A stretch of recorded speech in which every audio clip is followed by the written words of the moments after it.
Good evening, everybody. Welcome to No Ordinary Woman Chat Show. I'm one of your hosts, Kazmat. And I am Michelle Raymond.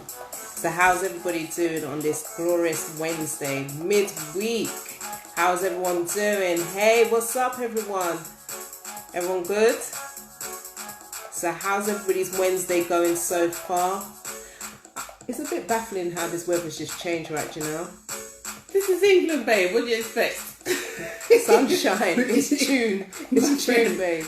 My friend, we had the bangingest weather in April on lockdown, and now lockdown has been eased. I know, it's just and crazy. now we're going back into autumn, so you can't have it all. I guess not. So what are we talking about today, Kath? So today's topic, we're going to be dissecting structural racism within the workplace now, and many of us will be able to identify with this. I mean, what's great about this time is that we actually are able to give a name to those things that we've been dealing with, especially as Black people within the workplace. You know, I mean, I've had some terrible encounters within the workplace and not even realizing that, you know,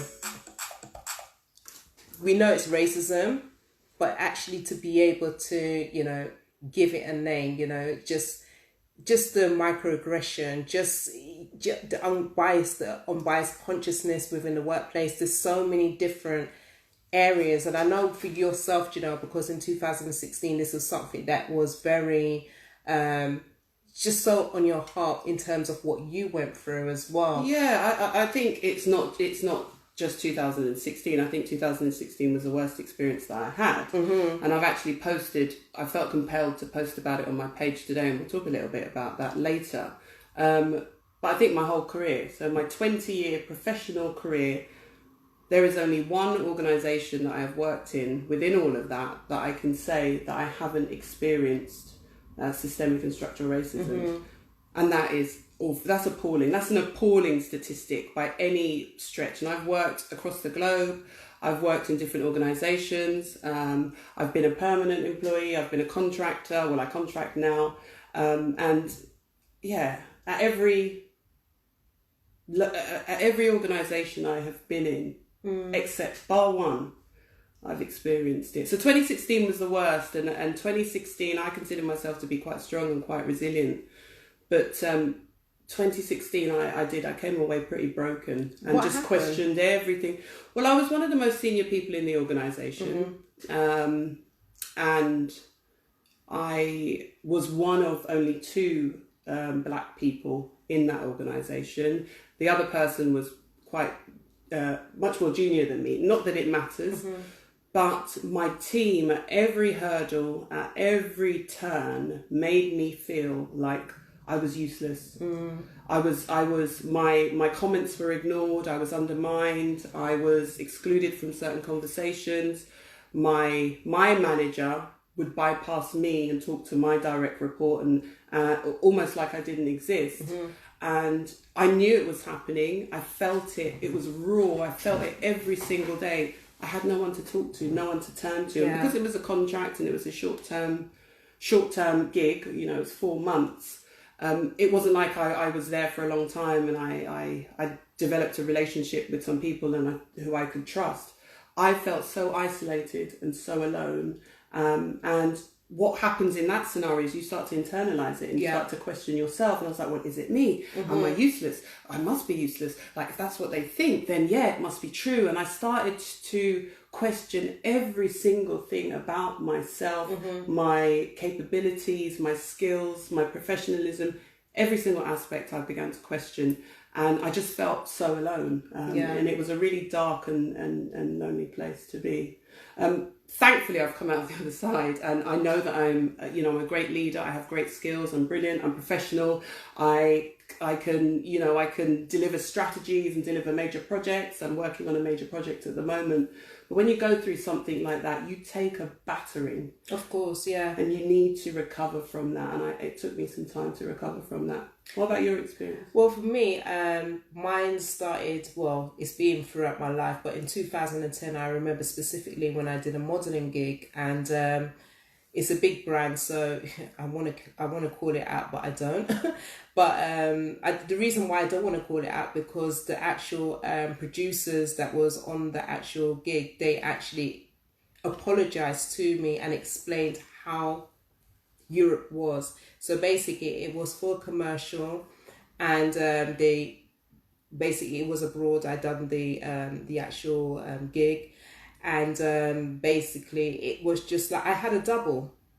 I had a double. So they hired me. It was four. No, there was about one, two. There was about four of us that actually got the main gig, and for the four of us women that was doing this gig, I was the only person color who had a double. So basically what that meant was your double coloured? Was your double black? The double, she was Polish. Okay, so let's basically tell she was the a white people. chick. She was a white girl. So everybody else was white, and I was the only black person. And yeah, so basically she was my double. So everything that I done, she would then do. So she would do it so that it would basically sell to certain parts of Europe, because certain parts of Europe didn't want to see black women. This was in 2010. So this is only like, what, 10 years ago? But even still, it's still within the 21st century. Do you get what I'm saying? So even with that going on, I had no idea. I knew racism was there, but I didn't know on that level that the fact that they would actually get a double to be playing me, it was just like ludicrous. And the thing is, the other girls, they didn't understand it. It was only one of the other girls that was on the job as well. She, she phoned me up. She was like, Kaz, I'm really sorry this is happening. Do you want to come and talk? Because we're in a different country. I'm not only just like dealing with racism, but I'm also in a country in Budapest, and people were just staring at me like I look like an alien. And one of the other girls was saying, maybe they're staring at you because you're so beautiful. And I'm like, chick, please. Do you know what I mean? Kind of thing. It was literally like that. But what was great about the whole gig was that I stood up for myself. Even with me, with them applying makeup on me, they tried to put like a lighter foundation. I'm like, no, you're not putting that on me. That's not my skin complexion. Look at my neck. Look at that. No. And the guy was just literally, the makeup artist, he was pissed. He just told his assistant makeup artist, you got to do her makeup. You do her makeup. And he just walked off, stormed off. Even the camera crew, I just think like, I don't even know how Naomi Campbell does it. I mean, I really rate her because you have that thick skin in that kind of industry. But you know what? I'm not going to continue with my story, but I guess you kind of got the picture there, that it's just like racism is just there, period. But we're gonna. It hasn't gone away. It hasn't gone away. We're still dealing with this right now. Hence the reason why we're doing this show. We're having this live. So just to put it into context in terms of what structural racism is, because some people won't understand. I'll take it back to the basics. Racism, we've explained before in this show, is something that was socially constructed. It's a political ideology that was designed and developed to justify slavery. What did the idea, just like communism or socialism or capitalism, those are all political ideologies that were developed. Marxism, racism was a political ideology that was constructed. Before that, the concept of race actually did not exist. People came from where they came from. African people were associated with their tribes. White people were associated with whatever land they came from. During slavery, in order to justify the barbaric treatment of African people, racism was devised. And what racism said is that we African people were not human. We were subhuman. And therefore, the enslavers were justified in treating us like animals. And treating us like cattle. However they wish. They wanted to brand us. People, slaves were often branded on their chests if they wanted to brand us, if they wanted to beat us. If they want to hire you out, so you have to wear a chain to be able to say you belong to this slave master, and that slave master can actually like rent you out. Do you know what I mean? And it's really deep. But I guess what I want to say is that almost 200 years later, after slavery has been abolished, racism is still around. It's the most terrible, awful hangover that you could imagine. it still exists. The 200-year hangover, we're still suffering from it.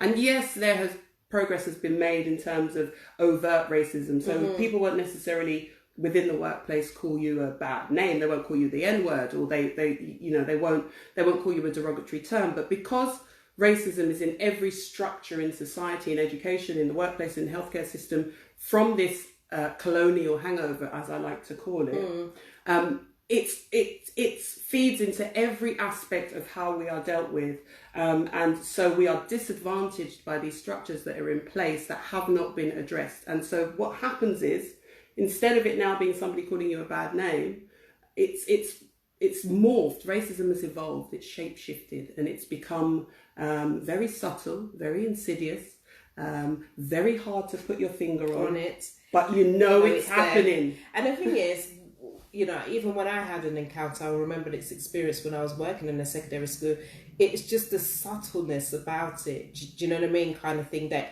it's there, but you can't actually say it's there, if that makes sense, because just the way that you're handled. I remember when I had an experience with this PA, and I know she's blatantly straight up racist, do you know what I mean, kind of thing. And it's just the way she was just orchestrating it to make it as if I didn't know what I was doing. She was making it as if I was like mad, but when you know that you put in all the work that you've had to do, and then it was just almost as if the dismissiveness was like, glad you've got it, girl. It was just this kind of, I can't even express it because it's just making me feel a bit right now. Do you know what I'm saying? It's making me feel angry because it's just like this. What certain white people, they can get away with certain behavior, and I just don't understand how they can continue to get away with this behavior. And the thing is, when you do say anything about it, you're looked on as if you're the troublemaker. Yeah, like you're the angry black woman or the angry black man, or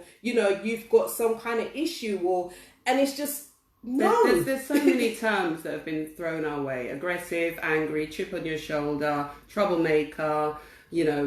All sorts of terms. But often, actually, in the workplace, you'll find, and I did a webinar just prior to this live, and I explained around the kind of structural racism that exists within the workplace. You'll find that at the lower levels of the organisation, that's where you'll find the most diversity. So that's where you'll find the majority of black people, especially in the corporate environment. The more you move up the ladder, is the less diversity you see. And in senior leadership positions, you'll see more often than not white and male. Those are the people who make up that level of the organisation. So speaking in general terms, when you're facing things like this and you want to raise it, you've got to go to a manager who's white. How do you explain that? They don't get it. Well, they don't understand. How can they get it? But they don't. But this is the thing, because they don't even understand that they even have this thing. Unconscious bias. And this is it. This is what the problem is. And I think this is why it's so imperative for such a time like this, that organisation, what you're going to be building up, and guess who's going to be coming on the show very shortly, what they're doing is going to be able to go out into Wi-Fi. We lost you for a second, but we're back. We're back. Organisations setting up programs to be able to educate those within the workplace. Do you understand what I'm saying? And I think it's so imperative for such a time like this. And if we don't do anything about this right now, then what's going to happen to our future generation? Then they'll continuously keep on going through what we've gone through. So it's like we have to take stance now. We need to put these things into place now, so it prevents these things from continuously happening. And we can't do it alone. And I think this is why we've opened up this conversation. Somebody on here, Lady JJ, hi, thanks for joining us. She said they tell us it's in our heads. And when they do that, guess what? It damages you. Yeah. It plays with your mental health and your psyche, because as I said, you internalize it and you start to question everything about yourself, and you start to say, well, is it me? I've raised certain things. I did that on so many occasions. Even like I said, when I did that modelling gig, I started to think, is it me? And mobile phones, but it wasn't on the level that we're in right now. And I remember speaking to my best friend, and I was saying to him, look, this is what's going on. And he just said to me, Kaz, are you there to work? What are you there to do? Because he's from Ghana. So I don't know. He was just like trying to make me look at it in a business perspective. And I'm like, dude, these people are straight up racist. Do you know what I'm saying? But what was beautiful about it was that even though I felt paranoid about the whole situation, the production manager was able to call me and said, I'm sorry, but this is how the world is. Unfortunately, they don't want to see black people everywhere. And I was like, damn. Well, do you know what? It's tough because we're here. We're not going anywhere. We ain't going nowhere. And we're here to stay. And we will not be silenced anymore. So we could go on and on and on about our experiences, but actually what we want to do is hear from you guys. We've got a few guests lined up. I'm going to leave Kaz to talk about the guests that we've got. We're going to bring some people on, and then we really, really want to hear from you guys. We want you to join the live. Please, we need to share these experiences so that people understand what subconscious biases, unconscious biases, what microaggressions are. And as I said before, if you go in every day and you're microaggressed, that is a cut. And every time you are cut, you end up with, you're bleeding, and it ends up being death by 1,000 cuts. So please, don't feel you don't feel embarrassed. We want this to be an open forum. We invite you guys to join the live. So if you do want to join the live, please send a request and we will quite happily and gladly have you on. Okay, so our first guest for this evening, her name is Michelle Raymond. She was on our first season of No Ordinary Woman chat show when we first started in 2017. Now, Michelle Raymond, she is a founder and director of The People's Partner. I'm going to allow Michelle to come on and she can tell us more about herself in details and what she's actually been doing in regards to this area topic. So Michelle, I know you're there, so I'm going to request you. Just bear with me. So Michelle works in the HR arena, right? Michelle talk as well, but we thought it was important to bring a professional perspective in. Hey Michelle, hey. How are you doing? Hello Michelle. How you doing? You good? I'm good. Can you hear me and see me? Yes, we can see you. We can hear you perfectly well. So, Michelle, as you know, today's topic is going to be about structural racism. We're dissecting structural racism within the workplace, and obviously, your background is HR. So, if you can just share a bit more light about who you are, what you do, and how this subject really, as you know, I know it's really close to your heart because obviously you've gone through your fair share of like racism within the workplace as well. So if you don't mind just sharing. Yeah. So, as Kaz had mentioned, my name is Michelle Raymond. I'm a HR specialist or HR consultant. And what I do is me and my small little business, we go around to larger organizations. So usually organizations with about 50 staff and more, sometimes a little bit less. And we do all the HR for them. So that could be anything from recruitment, training and development, redundancies, dismissals, pay remuneration. So we do the whole HR service delivery, policies and procedures. So you can imagine in my line of work, I get to see a lot of things. I've seen things, and I said to my husband this week that I'm going to be really honest. I've seen things and I've let it slide. I've seen racism and I've let it slide. And I've seen you let it slide? Just out of interest, why do you let it slide? So, a couple of things. When I was an in-house HR, I felt like I had less choice than now that I'm a consultant. So I can pick and choose who I work with. But when I was in-house, I was a HR business partner in-house. I felt like I had less choice, and I thought, I don't want to lose my job over this. And I even thought, I don't want to be the angry black woman, and always, as they saw it, using the race card. So and I'll share with you later, there are times where I should have said something and I didn't. And there are times where I did say something and I dealt with whatever the repercussions were. So yeah, it's really interesting. And as I was listening to, as you both were talking, and I was just thinking, oh my God, these things happen all the time, even down from the recruitment. When we are recruiting for a role, and when any company is recruiting for a role, and if they don't have automated systems in place, it's going to be a manual screening, which means they will have, for one role, they'll have hundreds and hundreds of applicants. And you've got there's probably 2 or 3 of us who are sifting CVs, you have me and you might have another white person, for example. And I can tell you from now, if we had 100 CVs, we just need to cut 50 very quickly. And one of the criteria that they had used is if they can't pronounce the name, they're in the first cut. Just like that. So I remember when we were screening some CVs, and then I had someone sitting next to me and he was going, what was that? Nah. And that he went to that pile. And I'm sitting there, and so this is like my earlier days of HR, because I don't do recruitment that much now. And I was sitting there and I was like, oh wow, this is direct discrimination. Yeah. Not indirect, because in employment there's indirect and direct discrimination. And I was sitting there and I was thinking, oh my God, is this what it looks like? I was so shocked. Yeah, it is. Yes, it's crazy. Damn. Yeah, that's awful. I'm just in shock right now. But are you really? But you know something? It's kind of ironic that you're saying that, because I've got a friend and we know his African name, but he changed his name by Depot, and I'm like, why are you doing that? And this is the reason why. Yeah, and you know what? It is really terrible. And there's times. So at that time, I didn't stand up. I just let it slide, and I thought, I'm being paid right now to do this recruitment. I need to just get through it as soon as possible. But at the same time, I've been in situations where a black person has come we have the list of interview names. So this is the second stage of discrimination that people don't see. When you have, we as recruiters will have a list of all the names of people coming down for interview. And it's my job to put what date and what times they're coming.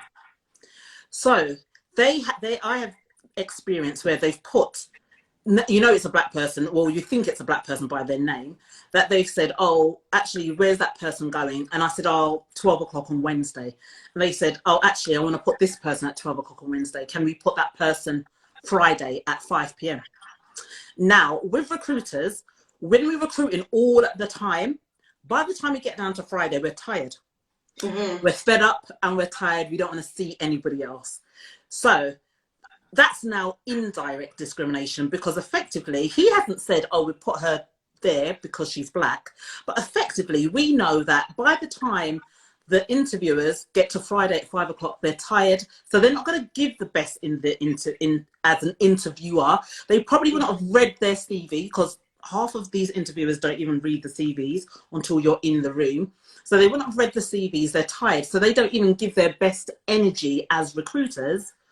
And who's the last one? Usually the black candidates. Do you know, Michelle, you spoke about the fact that you've seen things and you've let it slide, and that in itself is trauma reflecting within yourself. I've been there as well.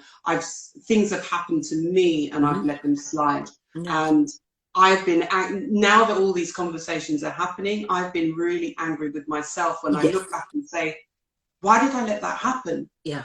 Now there's a bigger picture there that says that because we have been so conditioned in our minds to just get on with it. I think Ian Wright mentioned, the footballer Ian Wright, he said our parents came from the generation of turn the other cheek, and that was fed into us. Just keep your head down, just work hard, work really hard, keep your head down, you'll get on, you'll be fine. Just ignore it, let it run off your back. You know, all of these comments, but how many times can you let things run off your back? Your back is going to break at some point. It will. And then you start to grow resentful. And rather than seeing us all as inclusive, we as black people will start to be offish with certain people, because we know that we've let certain things get away, and then we feel guilty, and then we take our guilt out on other people. So I noticed I was tending to do that, and I was thinking, oh my God, Michelle, should I say something? Should I not? And it's the same. It's one of those things. As a race, we've almost become conditioned that we should be just be grateful that you're there. So when I started getting up the ranks of HR to HR manager, HR business partner, I thought I'm going to change this, because I said I'm no longer going to be grateful because I've arrived. I've been here 10 years, or I've been here how many years I was there. Things are going to change now, because when I first got there to this company, I was the first black hire. And I remember one of the board members said to me, "Oh, Michelle, we're so grateful that you're here." He was like so happy, like now they can say, yes, we're inclusive and yes, we hire Black people. And I started off as a receptionist. And so I had to work myself up. But when I got to that position where I felt confident enough and where I felt like my morals and my values have to come first rather than how I feel that people perceive me as the angry Black woman or Michelle's complaining again, that's when I started standing up for myself. And I remember we had a conference and there's a number of Nigerian ladies with us, and one of the conference guys couldn't pronounce her name, and they said, "Oh, don't worry about it." So I said, "Excuse me, we won't tolerate that for any of our staff." So I had to create like a new code of conduct, and that's really important. Employers and managers and businesses have to create a code of conduct, not just the EDI policy, but these are behaviors that we will not tolerate. And this is also internal and external. So when we are doing conferences, we won't tolerate outside people talking to our staff. We won't tolerate staff talking to the staff like that, or managers to subordinates. So we have to just really look at what is diversity, what is inclusion, and how can we make sure that everybody's treated fairly.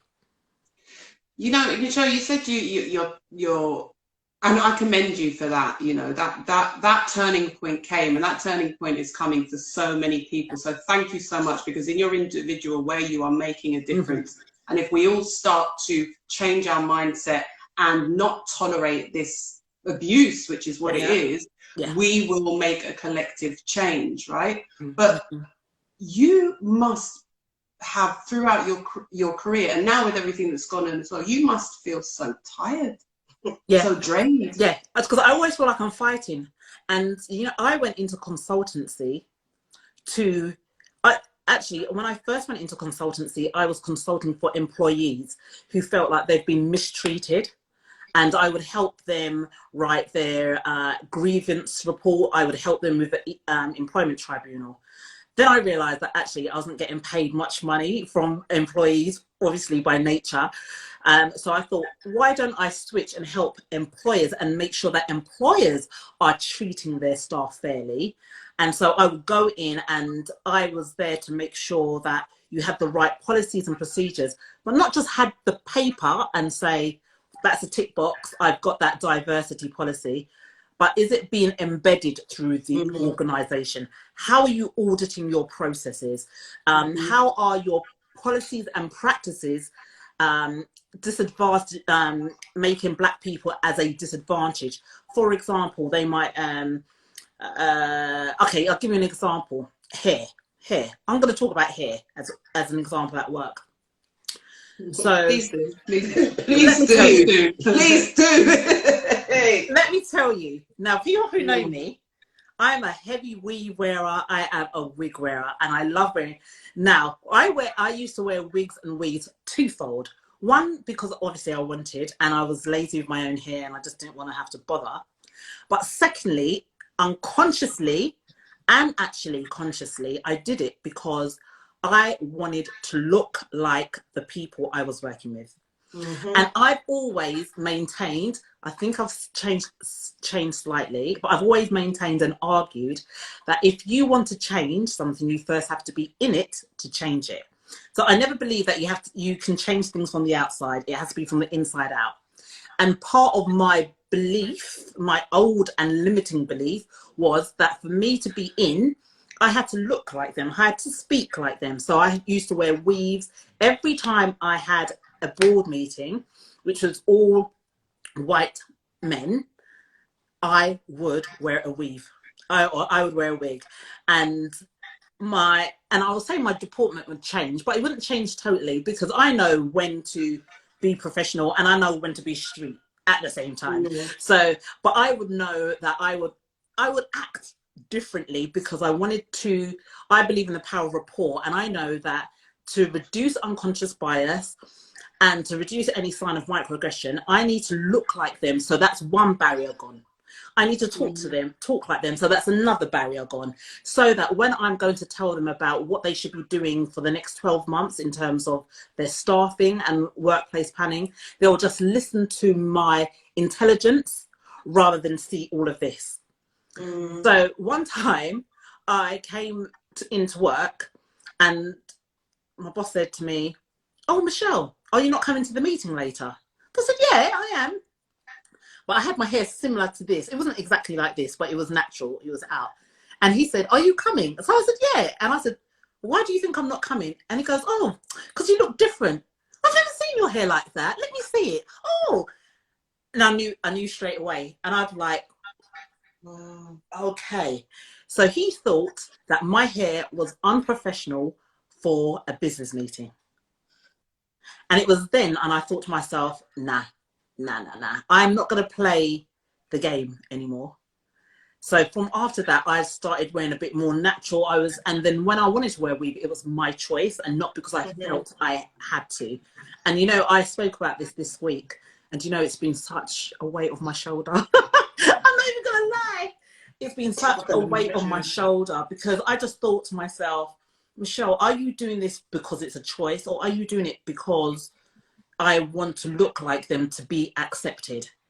And yeah, and I mentioned it this week, and I just felt like it's such a relief. It's also been a relief for me to actually apologize for all those people that I did not support in my role as in-house HR. And in three companies I worked as HR, I didn't stand up, and for that I am totally and utterly apologetic. And I'm making up for it right now. I'm making up for it. Good for you. Yeah. Good for you. Good for you, Michelle. Because the thing is, you know what I will say is don't blame yourself. Do you know what I mean? I understand why you want to apologize and everything else, but you got to remember we're all on a journey. We're all going through this. As I'm saying, we've all kind of like been in a situation where we know we could stand up or, you know, stand up for the person or whatever it is. Do you know what I mean? Kind of thing. And I think this is a time that we're living in, that we're just seeing it now. Because if what did not happen to George Floyd back then, we wouldn't really be having this conversation. Do you understand what I'm saying? And I think based upon him passing, it's now making us say, you know what, enough is enough, because we're tired of having someone's knee on our neck, you know, and we are just done with it. We don't give a shit right now. This is just how it is. You understand what I'm saying? And we're just calling it out. So, you know, exactly calling it out and exactly how we see it. But do you know what, Michelle? Thank you for being so honest and sharing. And the thing that strikes me about what you just said is, and also for recognizing and apologizing, there's probably a process of apology to yourself as well, because I've been going through that process with myself. But if you were on the street, in the supermarket, in a neutral environment where power wasn't at play, you would probably call it out. I know I would.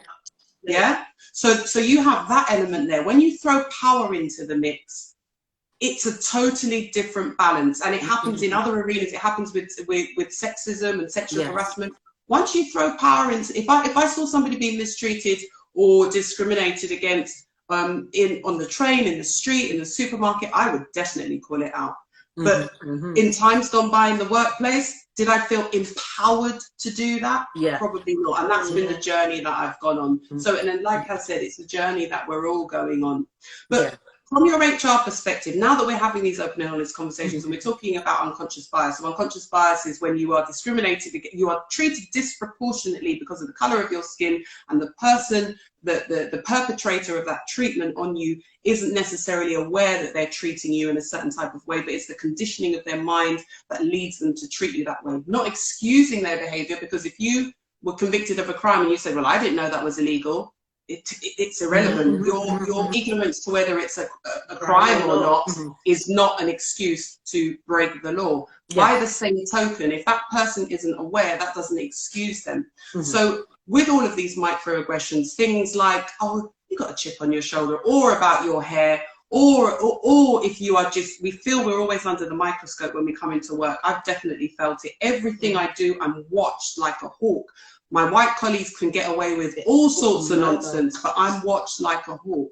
How from your professional experience and your personal experiences, what kind of advice would you give to people who are in that right now, dealing with it? How do they go about calling it out without alienating themselves or without jeopardizing their own survival?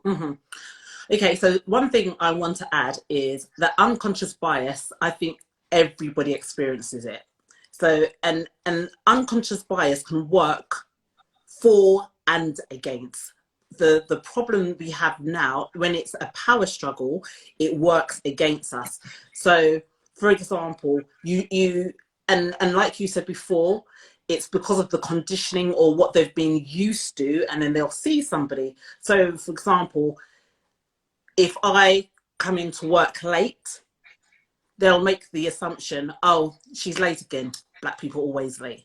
Yeah, and I'm like, no. Let's not even talk about their cigarette breaks, yeah? Anyway, right. So I would, if I was an employee now, and I would advise all employees if they're in this situation, and I gave this advice to somebody else who's watching today. I can see her watching, and this is the advice: is before, if you experience racism, or if you see it, or you see discrimination. So in work, we call it discrimination. It's still racism, but the word racism is never said at work. So they use discrimination, so race discrimination. So if you see any form of discrimination, direct or indirect, I would say first, before you say anything, you have to first calm yourself, because you're going to be at a rage. Because everyone right now, everybody's emotions are hugely heightened, and you just won't get the respect you deserve when you're heightened. So I would say, first of all, take a breather, calm down. I would also say, write what you do. If you see things, write everything down. For anything to happen in employment, there has to be a record. There needs to be some sort of audit trail. So you write down what you saw, when you saw it, who was present, who heard, who was around. Just write everything down. And then you go to probably a manager that you trust, and to say, I've seen this, I've experienced this, and this is what's happened. And before we even have to take it so far in terms of me putting in a disciplinary, putting in a grievance, I want us to deal with this informally. The reason why I say that, because then it's more of a collaborative approach to make things better. Because I do believe not every white person knows what they're doing in the workplace. They don't actually, sometimes they're so ignorant to some of the things they say and some of the things they do. So let's say we're giving them the benefit of the doubt, and let's say you didn't know what you said and you didn't realize what you said, but I'm willing to work with you and the company for us to create something so that we know that these things don't happen again, that you identify your biases, that you identify certain things you say, our practices, our policies that all disadvantage Black people. I'm just talking about Black people for now. So this is the way I would approach it, because that way you'll get buy-in from, and you need buy-in from the top.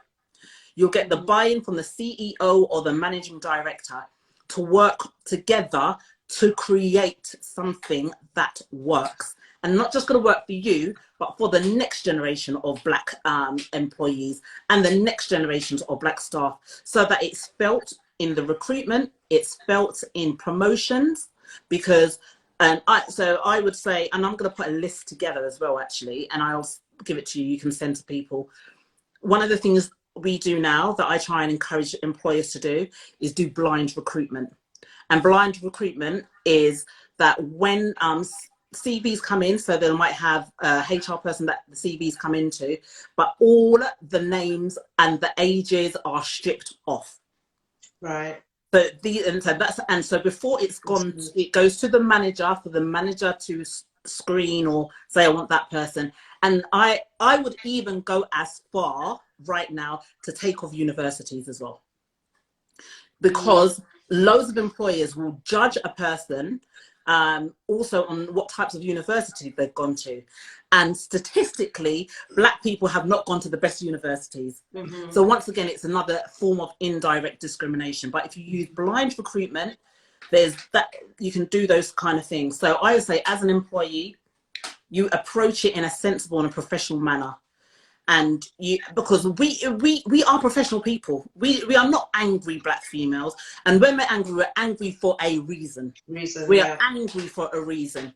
So my thing is, you approach it calm. You say, and you say, listen, this is what I think we can be doing so that this doesn't happen again. Now, then you have cause if you want to take it further, because if they say no at that point, or if they want to play ignorant that nothing happened, or if nothing changes, then you have proof then to put in a grievance, and then you can make a claim of the ET for race discrimination under the Equalities Act.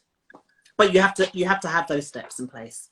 Right. Okay. That makes sense. Really good advice about the blind recruitment, and maybe so many, because there's been such a ripple effect. So many organisations are looking for real solutions and are now committed, whether it's a real commitment, authentic commitment, or because there is so much pressure, there is this commitment for there to be this culture of change, and all of these things matter, and all of these things make a difference. So I think that's a real tangible solution that you can offer. I'm just going to go through some of the comments.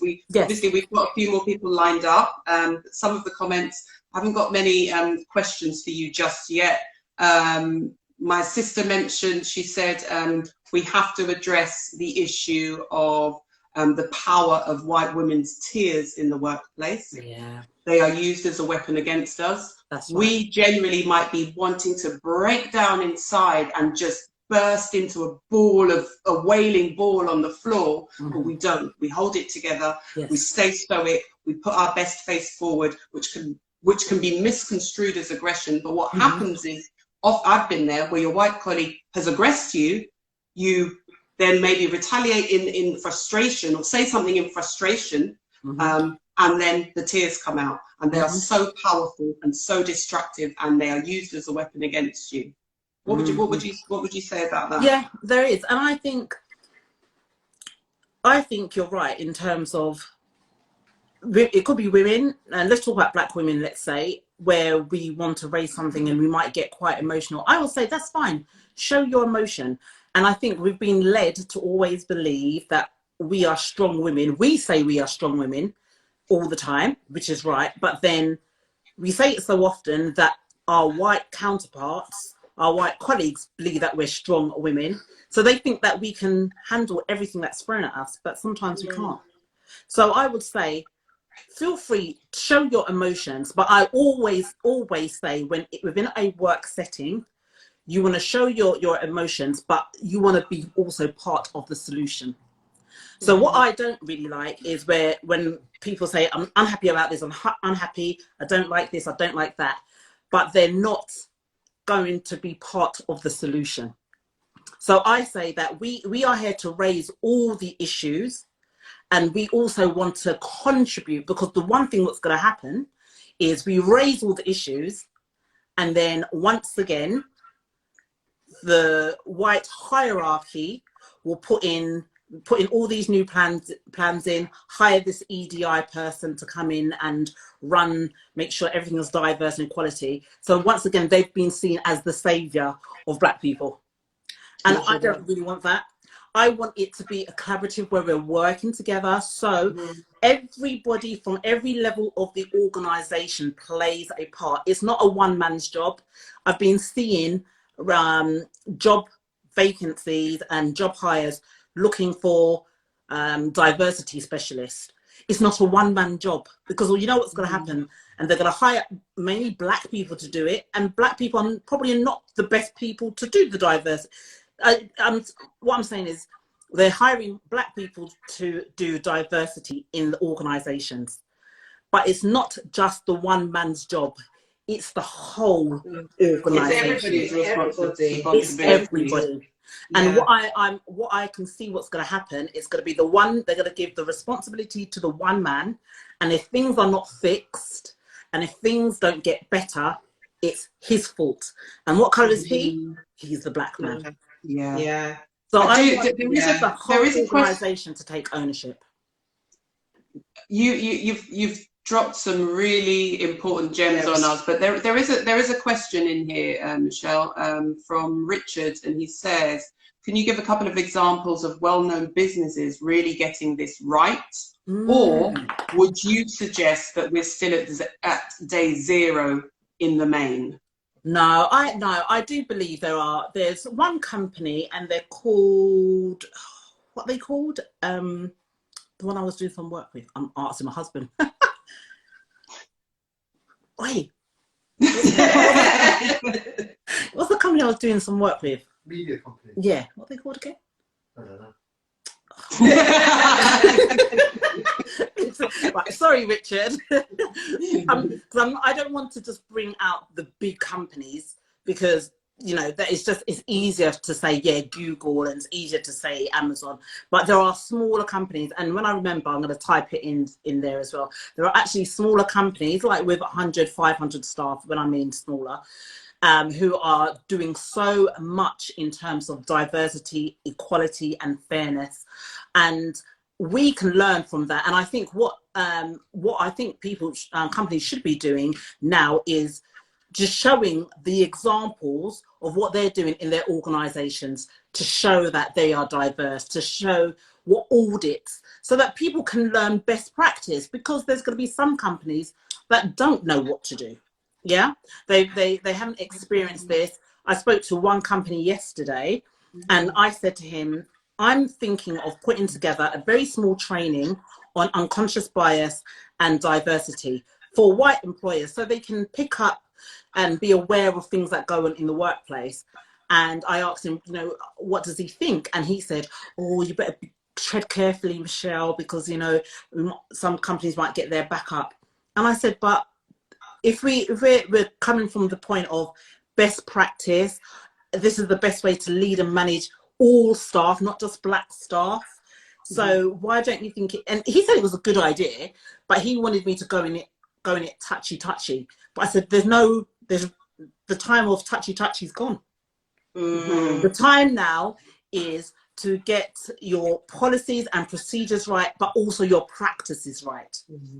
Yeah, and so it's gonna be a journey, because some companies are not going to want to embrace it, because it looks like they were doing something wrong before, and they don't want to be caught. And that's the thing. So I'm going to be very strategic and clever in the way that I share it with them, because I'm not there to get their back up, and we don't want to get their back up. So you have to also be wise and strategic how you get these things filtered throughout the organization. Okay, Michelle, we've got another question. This question's from the Curve Index. Do you think it's important for companies to make their diversity stats public?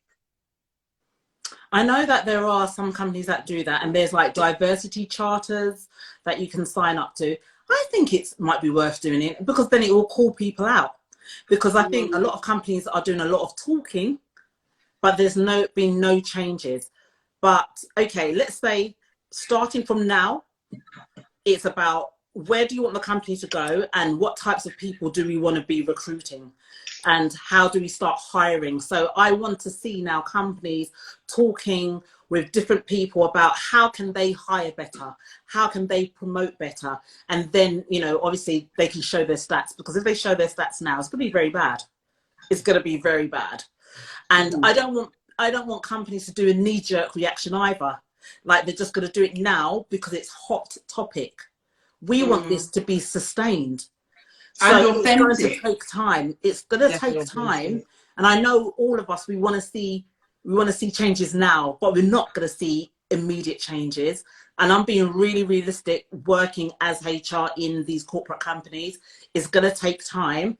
But the companies who are willing, I think they should definitely show their diversity stats, sign up to all these equality charters, and show a real deep, meaningful commitment, and not a knee-jerk reaction because we're all talking about it now.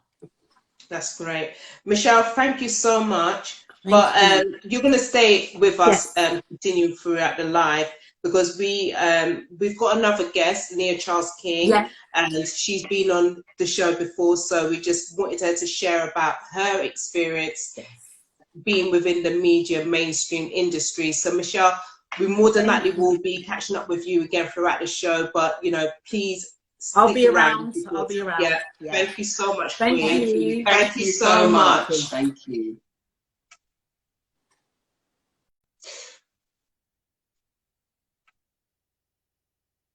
Oh, wow. Wow.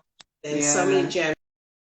And I think that even with the last question as well, in regards to the statistics, showing the stats of diversity within a workplace, I do believe what you're saying. I agree with you. It needs to be authentic, the actual change. Change is coming. So I think we're just going to have to be patient with this. But at the same time, I think with companies that also show their stats, it's also making them accountable. Definitely. You know what I'm saying? Definitely. So I think that's so important. Yeah. But I'm just thinking, we've got 10 minutes. Do you want to restart? Because I don't want to start with Leah and then cut her short. Okay. Cool. So if we restart, then we'll have enough time with Leah. I don't want to get into the flow and then we have to stop. Yeah. So we're going to be right back after this break. Literally a couple of seconds, minutes. Stay with us, please. Thank you for joining us. We're going to be right back with Leah Charles King, who will be sharing her experiences within the world of media and how she's navigated that terrain. Thank you for watching. See you in a while.